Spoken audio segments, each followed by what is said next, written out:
People party کے حوالے سے ایک منٹ جی، پیپل پارٹی کے حوالے سے تمام جو میسیجز تھے، پیغامات، وہ خان صاحب کے سامنے رکھے ہیں، اور کہ یہ پوزیشن ہے جس پہ خان صاحب نے دو ٹوک موقف اپنایا ہے کہ ہم نون اور پیپل پارٹی کے ساتھ کسی بھی صورت میں پاور شیئرنگ نہیں کر سکتے، تو وہ بات ختم ہو گئی جی۔ مولانا فضل الرحمان نے بھی کہا کہ میں بھی روڈوں پہ آ رہا ہوں، تو کیا دوبارہ پھر گرفتاری کے کچھ چانسز آپ نے بھی اعلان کر دیا؟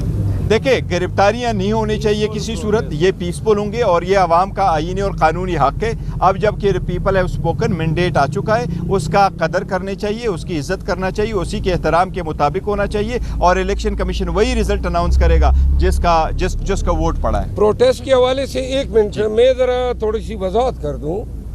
خان صاحب نے 4 باتیں کی ہیں پروٹیسٹ کے حوالے سے۔ پہلے ہمارا خیال تھا کہ لانگ مارچ ہوگا، اسلام آباد میں دھرنا ہوگا، لیکن خان صاحب نے یہ کہا ہے کہ پہلی بات تو یہ ہے کہ پاکستان کے عوام کو یہ بتا دیں کہ یہ مینڈیٹ پہ صرف ڈاکہ نہیں پڑا ہے، بلکہ پورے ملک کی پاکستانیوں کی آزادی کو سلب کیا گیا ہے۔ دوسری بات یہ ہے کہ اگر اس طریقے سے پاکستان میں ووٹ چوری کیا جا سکتا ہے تو آنے والے الیکشنز پہ سوالیہ نشان رہے گا، لوگ عوام کے پاس نہیں جائیں گے۔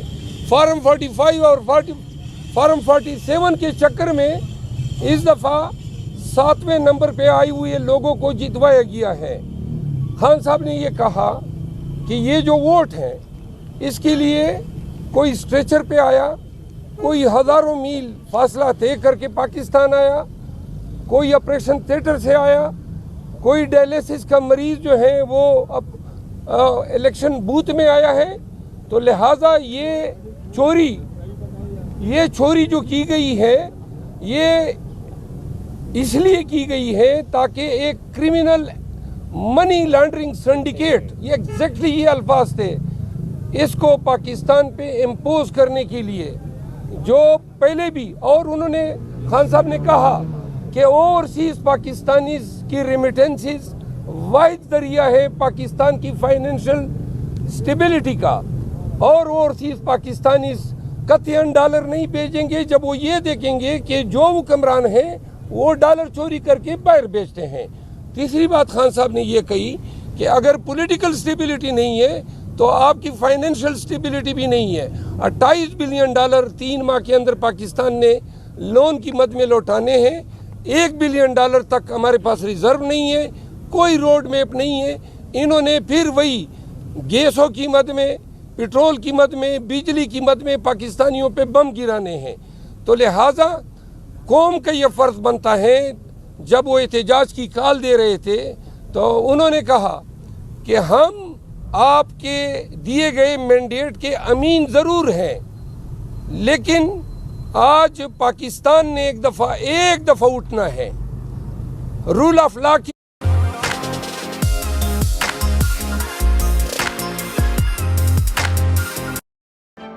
Just look for the mobile exclusive tag on thousands of hotels. اور دیے گئے ووٹ کے تحفظ کے لیے انہوں نے کہا کہ فالس فلیگ اور دوبارہ 9 مئی کے بیانیے سے قوم کو ڈرانے کی کوشش کی گئی۔ انہوں نے کہا پرامن رہے گا، اور پرامن احتجاج میں اگر پاکستانی کم نکلتے ہیں تو پھر پاکستان میں جمہوریت کی جو تقدیر ہے وہ سیل ہوتی ہے۔ خان صاحب کے بیاف پہ پاکستان تحریک انصاف پاکستانیوں سے اپیل کرتی ہے کہ یہ احتجاج دنیا بھر میں پاکستانیوں کا پیغام ہوگا، کیونکہ 80 لگ بھگ سیٹیں چوری کی ہیں، اور ایک ایسے خاندان کو پاکستان پہ مسلط کرنے کے لیے یہ سیٹیں چوری کی گئی ہیں جن کا ٹریک ریکارڈ منی لانڈرنگ کا ہے۔ اس دفعہ پاکستان میں جمہوریت، آئین اور قانون کی حکمرانی کا سروائیول جو ہے اس احتجاج پہ ہیں، لہٰذا بلا خوف و خطر، بغیر کسی اندیشے کو ذہن میں ڈالے، ہر پاکستانی کا فرض ہے کہ پی ٹی آئی کا جھنڈا اٹھائیں، ہر پاکستانی اپنے شہر، اپنے دے، اپنے ٹاؤن میں نکلے اور تمام کو بتائیں کہ پاکستان کے حکمران پاکستان کے عوام ہیں، یہ لوگ جو مینڈیٹ چوری کر رہے ہیں اور چوری کے ذریعے چوروں کو بٹھانے کی کوشش کر رہے ہیں.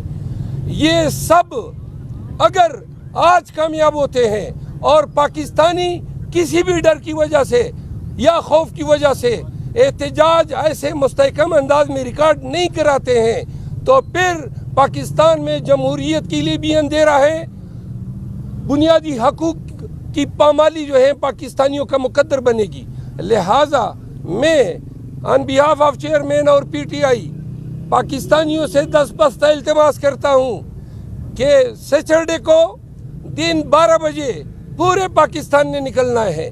ہر ایک نے یہ سوچ کے نکلنا ہے کہ یہ جنگ پاکستان کے لیے ہے, ہماری آزادی کی جنگ ہے. اگر مینڈیٹ چوری ہونے دیا جائے, اور آج اگر چوری ہوتا ہے آنے والے 10 الیکشنوں میں چوری ہوگا, پاکستان میں جمہوریت کی تدفین ہوگی. لہٰذا نکلنا بھی ہے استقامت کے ساتھ, پورے جذبے کے ساتھ, اور واضح کر دیں اگر آپ کے اندر کوئی ایسے عناصر گھستے ہیں جو پتھر اٹھاتے ہیں, خلفشار کرتے ہیں, تو آپ نے خود ان کو روکنا ہے. لیکن اگر حکام آپ پہ تشدد کرتے ہیں, آپ نے تشدد بھی سہنا ہے, ڈنکے کی چوٹ پہ اور آنکھوں میں آنکھیں ڈال کے آپ نے ہر شہر کے مین چوراہوں میں نکلنا ہے.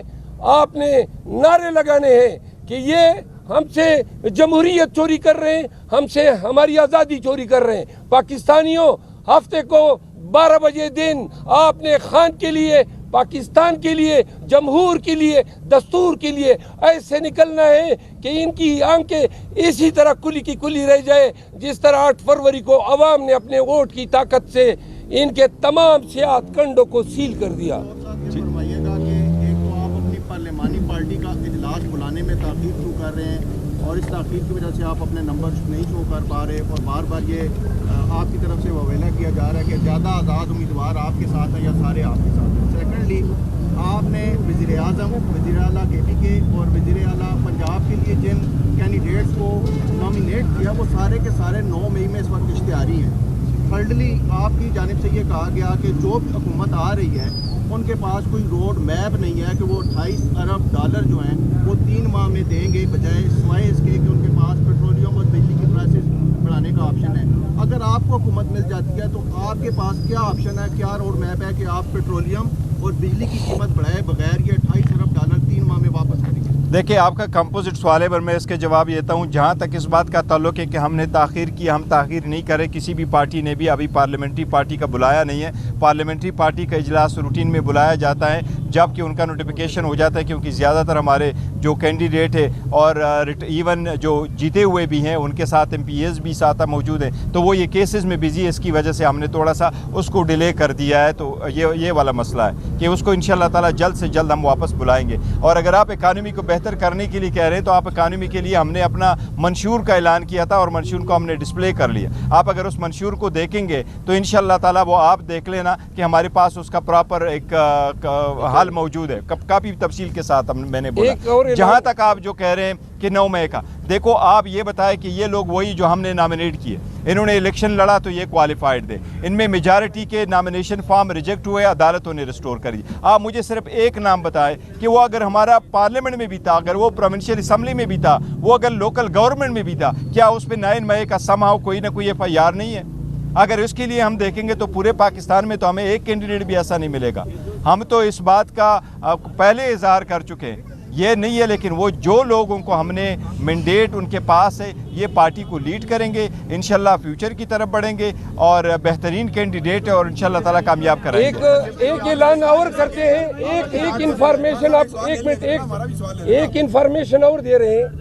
کل 2 بجے میری ٹوٹل میں انٹرنیشنل میڈیا اور پاکستان کی میڈیا کے سامنے ہم تمام فارم 45 بمائے اس امیدوار کے جس امیدوار کے حق پہ ڈالا گیا ہے, یہ ہم پریزنٹیشن دیں گے. سلمان اکرم راجہ صاحب جو ہیں وہ پریزنٹیشن دیں گے. اور تمام میڈیا سے, انٹرنیشنل میڈیا سے درخواست ہے کہ 2 بجے جو ہیں وہ میری ٹوٹل تشریف لائیں, اور پاکستان تحریک انصاف کی جتنے سوشل میڈیا کے